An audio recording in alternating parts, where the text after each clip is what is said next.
C'est maintenant le temps de la chronique en compagnie de Sylvie Boucher, psychologue et coach de vie. Bonjour Sylvie, ça va bien? Oui, bonjour Amélie, ça va très bien. J'espère que pour toi le printemps est bon. Oui, c'est très très bon pour moi et aujourd'hui on continue avec les forces de caractère, mais là on va dans la deuxième partie, le courage.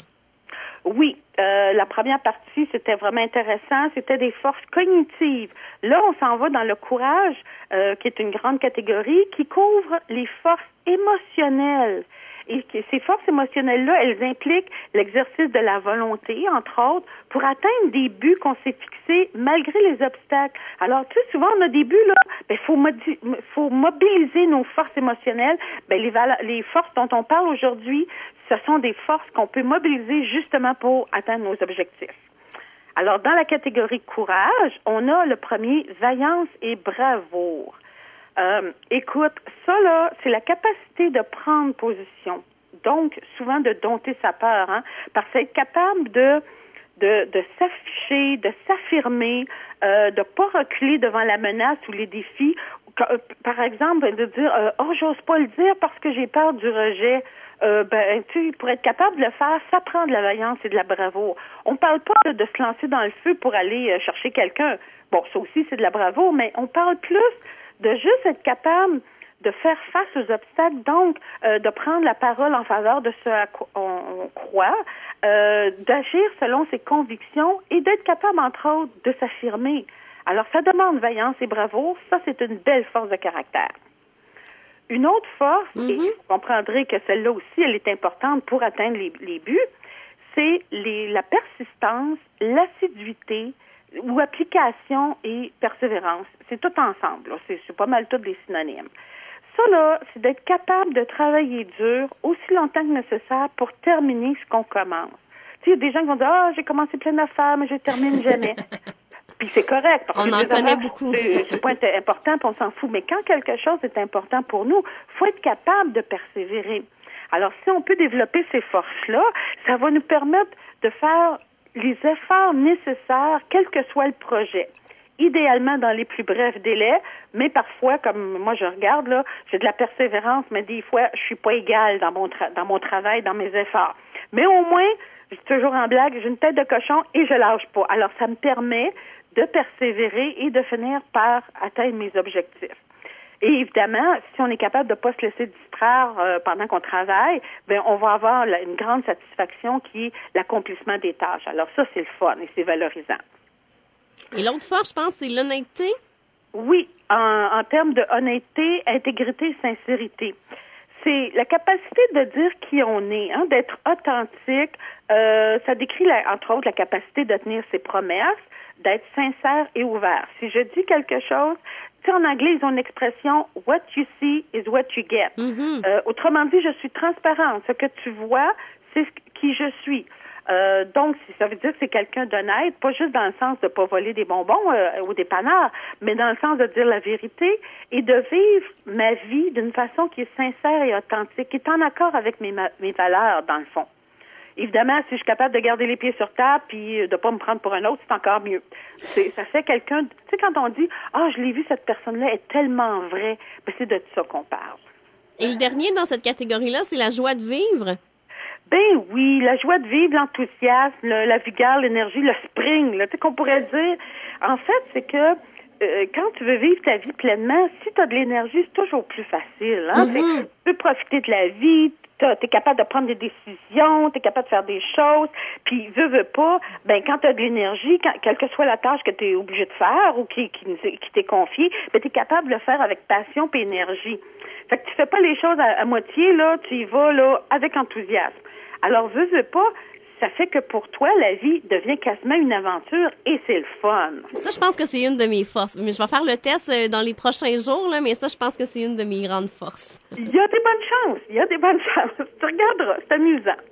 Et là, on va changer de catégorie. Cette fois-ci, on va parler d'amour et de humanité.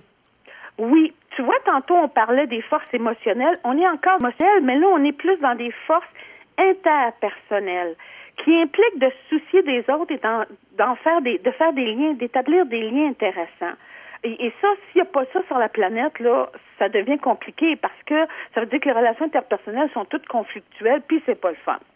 Donc, les forces interpersonnelles sont importantes. Donc, amour et humanité. La première, c'est la capacité d'aimer et d'être aimé. En fait, c'est tout le monde veut aimer, être aimé, mais c'est pas tout le monde qui est capable ou d'être confortable ou d'accorder de l'importance aux relations intimes avec les autres. Intime, je veux pas nécessairement dire sexuelle, mais une certaine intimité, une certaine ouverture à l'autre, entre autres d'accepter sa fragilité ou sa vulnérabilité, tu sais. Alors, ça prend une relation intime, ça demande une relation dans laquelle il y a de la confiance et une attention réciproque. Faut pas que ça soit juste sur un bar. Alors ça, c'est pas tout le monde qui est capable de faire ça ou d'y accorder de l'importance. Il y en a qui sont plus dans autre chose, puis c'est correct, mais c'est important. C'est quand même la base des relations interpersonnelles. Alors, si vous voulez être en famille, en couple, travailler en équipe, il y a quand même des trucs qui sont importants, là.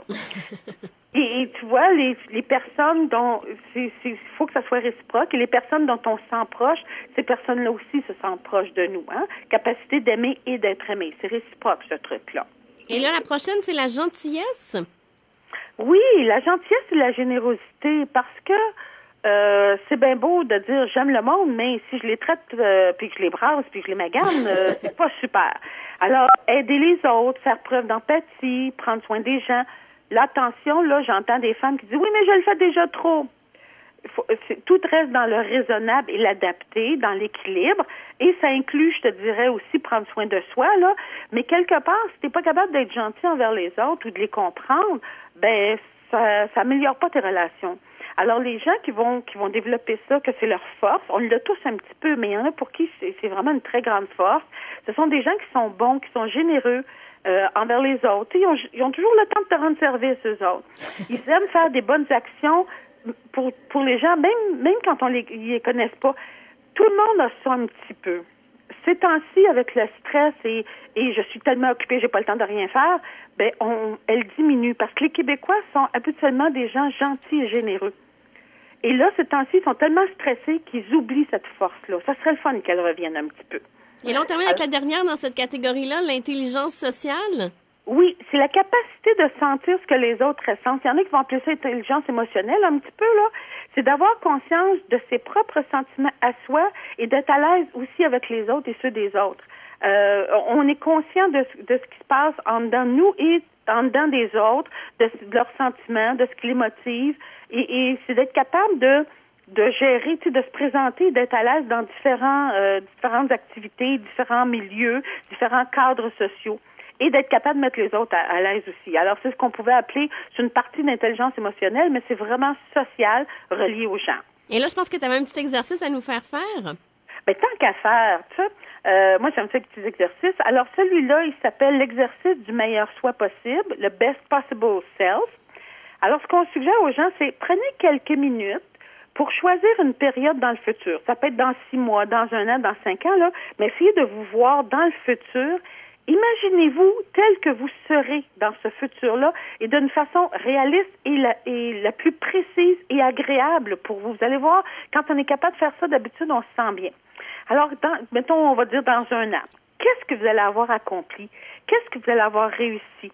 Prenez le temps de décrire avec beaucoup de détails comment vous aurez atteint votre but, les efforts que vous aurez faits, les étapes, les stratégies que vous aurez utilisées, donc aussi les forces de caractère que vous observez chez votre moi futur, celles que vous avez déjà, que vous avez utilisées pour vous rendre là, et celles que vous aurez développées aussi en chemin pour atteindre votre but. Alors, c'est un exercice qui est le fun, qui habituellement provoque des émotions positives et qui met l'accent sur les forces. Qu'est-ce que j'ai besoin de développer, d'utiliser, de développer comme force de caractère pour me rendre là où je veux?